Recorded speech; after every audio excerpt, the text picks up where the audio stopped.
ഞാൻ ഇനി മുമ്പോട്ട് കേരളത്തിൽ കർഷകർ നെല്ല് കൃഷി ചെയ്യണം, ഒപ്പം പഴങ്ങൾ, മറ്റ് ഭക്ഷ്യധാന്യങ്ങൾക്ക് വേണ്ടിയുള്ള കൃഷികൾ, അതോടൊപ്പം ചെറുധാന്യങ്ങളും നിർബന്ധമായും കൃഷി ചെയ്യണം. അവനവന്റെ ഭക്ഷണത്തിനുള്ള ചെറുധാന്യങ്ങൾ നിലം ഇല്ലാത്ത കർഷകർക്കും അവരുടെ കരഭൂമിയിൽ കൃഷി ചെയ്ത് ഉണ്ടാക്കാവുന്നതാണ്. പണ്ട് കാലങ്ങളിൽ നമ്മുടെ കരഭൂമിയിൽ ഈ ചെറുധാന്യങ്ങൾ വിളയിച്ചിരുന്നതും സാധാരണക്കാരായ ആളുകൾ കഴിച്ചിരുന്നതുമാണ്. പിന്നീട് ഹരിത വിപ്ലവത്തിന്റെ ഫലമായിട്ട് നെല്ലും ഗോതമ്പും ഉൽപാദനം വർദ്ധിപ്പിക്കുക എന്ന മുദ്രാവാക്യവും ലക്ഷ്യവും കേന്ദ്ര ഗവൺമെന്റ് നടപ്പാക്കാൻ ശ്രമിച്ചപ്പോഴാണ് കൂടുതൽ വിളവുണ്ടാകുന്ന ഹൈബ്രിഡ് വെറൈറ്റി അരിയും ഗോതമ്പും ഉണ്ടാക്കുന്ന വിപ്ലവം രാജ്യത്തൊട്ടാകെ നടപ്പാക്കിയത്. കഴിഞ്ഞൊരു 5 ദശാബ്ദക്കാലമായി അത്തരത്തിലുള്ള അരിയും ഗോതമ്പും തുടർച്ചയായി മനുഷ്യർ കഴിച്ച് തുടങ്ങിയതിന്റെ ഫലമായിട്ടാണ് പലവിധ അസുഖങ്ങൾ ഉണ്ടായത്. വടക്കേ ഇന്ത്യയിലൊക്കെ ഇതിനു പുറമെ മറ്റ് ഭക്ഷ്യപദാർത്ഥങ്ങൾ ആളുകൾ കൂടുതൽ കഴിക്കാറുണ്ട്. അരിയും ഗോതമ്പും ഉപയോഗിക്കുന്നതോടൊപ്പം തന്നെ പഴങ്ങൾ, കിഴങ്ങുകൾ, അതുപോലുള്ള മറ്റ് ധാന്യങ്ങൾ, ഉരുളക്കിഴങ്ങൊക്കെ ഭക്ഷണമായി തന്നെ കഴിക്കുന്ന സംസ്ഥാനങ്ങളുണ്ട് എന്ന് നമുക്കറിയാം.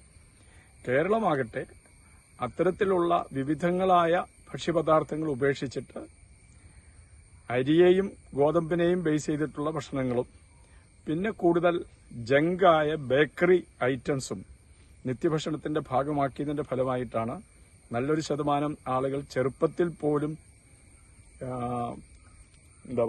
ഡയബറ്റിക് രോഗം ഉണ്ടാവുന്ന സ്ഥിതി ഉണ്ടായത്.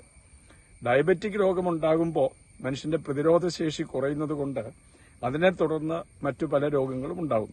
അങ്ങനെയാണ് ക്യാൻസറിന്റെയും മറ്റ് സീരിയസ് ആയിട്ടുള്ള രോഗങ്ങളുടെയും ഇൻസിഡൻസ് വർദ്ധിക്കുന്നത്. അപ്പോൾ അതിനുള്ള പരിഹാരം എന്ന് പറയുന്നത് ഭക്ഷ്യപദാർത്ഥങ്ങൾ സമീകൃതമാക്കുക, അരിയും ഗോതമ്പും കഴിക്കാം, പക്ഷേ അതിന്റെ അളവ് കുറയ്ക്കുക. തൽസ്ഥാനത്ത് ചെറുധാന്യങ്ങൾ, കിഴങ്ങുകൾ, പച്ചക്കറികൾ, പഴങ്ങൾ, ഇതിന്റെ പ്രപ്പോർഷൻ വർദ്ധിപ്പിക്കുക. അത് കേരളത്തിലെ ജനങ്ങളെ ബോധവാന്മാരാക്കുന്നതിനുള്ള പരിശ്രമം കർഷകരുടെ ഭാഗത്തു നിന്നാണ് അത് ഉണ്ടാവേണ്ടത്. അതുകൊണ്ട് ആദ്യം കർഷകരെ ബോധവൽക്കരിക്കുക, അവരെ കൃഷി ചെയ്യുന്ന അവസ്ഥയിലേക്ക്, ചെറുധാന്യങ്ങൾ കൂടി കൃഷി ചെയ്യുന്ന അവസ്ഥയിലേക്ക് കർഷകരെ എത്തിക്കുക. ആ ലക്ഷ്യത്തോടു കൂടിയാണ് ഞാൻ ഈ കാര്യങ്ങളിൽ ഏർപ്പെട്ടിട്ടുള്ളത്. അതിനുവേണ്ടി ഞങ്ങൾ മില്ലറ്റ്സ് ആൻഡ് ഓർഗാനിക്സ് എന്ന പേരിൽ ഒരു പബ്ലിക് ട്രസ്റ്റ് രൂപീകരിച്ചിട്ടുണ്ട്.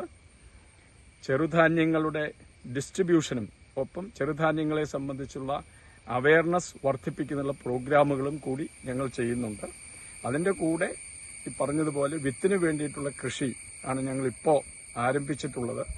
അത് കുറച്ചാളുകൾ പിന്തുടരാൻ തയ്യാറായാൽ കേരളത്തിന് ആവശ്യമായ വിത്തുകൾ ഉണ്ടാക്കിയെടുക്കാൻ സാധിക്കും. അത് വെച്ചുകൊണ്ട് ചെറുധാന്യങ്ങളുടെ കൃഷി വ്യാപകമാക്കാനും കഴിയും.